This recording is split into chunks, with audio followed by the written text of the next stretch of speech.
Welcome to another edition of IMO Sports with Pedro Justice.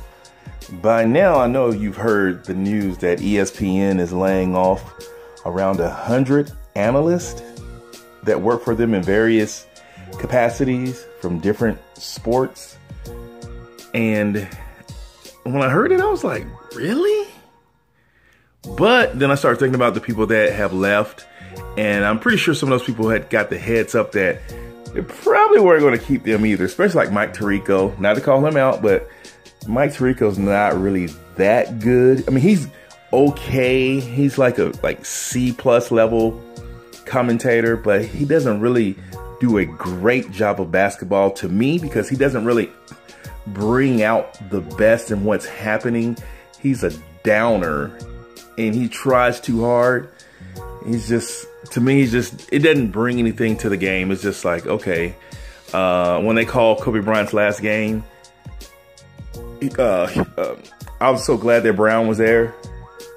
I couldn't even believe that Mike Tirico was trying to mess up one of the greatest games in NBA history.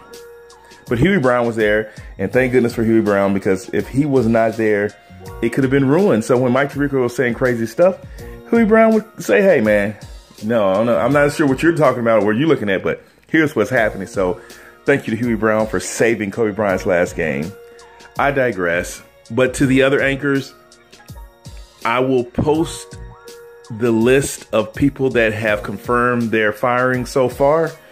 If you know of anybody else that you don't see on this list, please post it in the comment section, just because it might be somebody's favorite person or somebody that's on the rise or on the come up and they just got shot down. A lot of these people, I see some veterans on the list. It's just, I guess they didn't feel you were bringing it, or you worn out your welcome and they just need to move on. So it's tough because anytime a person loses their job, no one likes that. I mean, you can't get excited about someone losing their job. I feel bad for them because some of the people said they moved their families' places just to be closer to the ESPN facilities and do this job, and they get to go out. But at the same time, they made good money, and this is part of the business.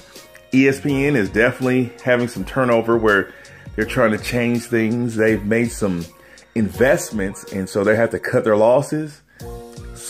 I guess this is somehow part of that, cutting their losses, is getting rid of these anchors and changing the face of ESPN. We'll see. I hope that everyone that was let go from ESPN is able to find a nice job and that this is just the next step in their career. To me, I like competition, so I hope other networks, other channels come up and have some competition, because ESPN cannot be a monopoly.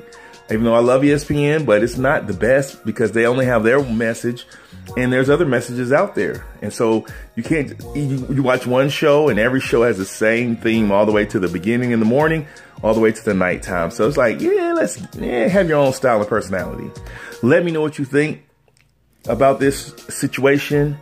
Maybe I'm the only person covering this, but just let me know nonetheless. Until next time, it's Pedro Justice.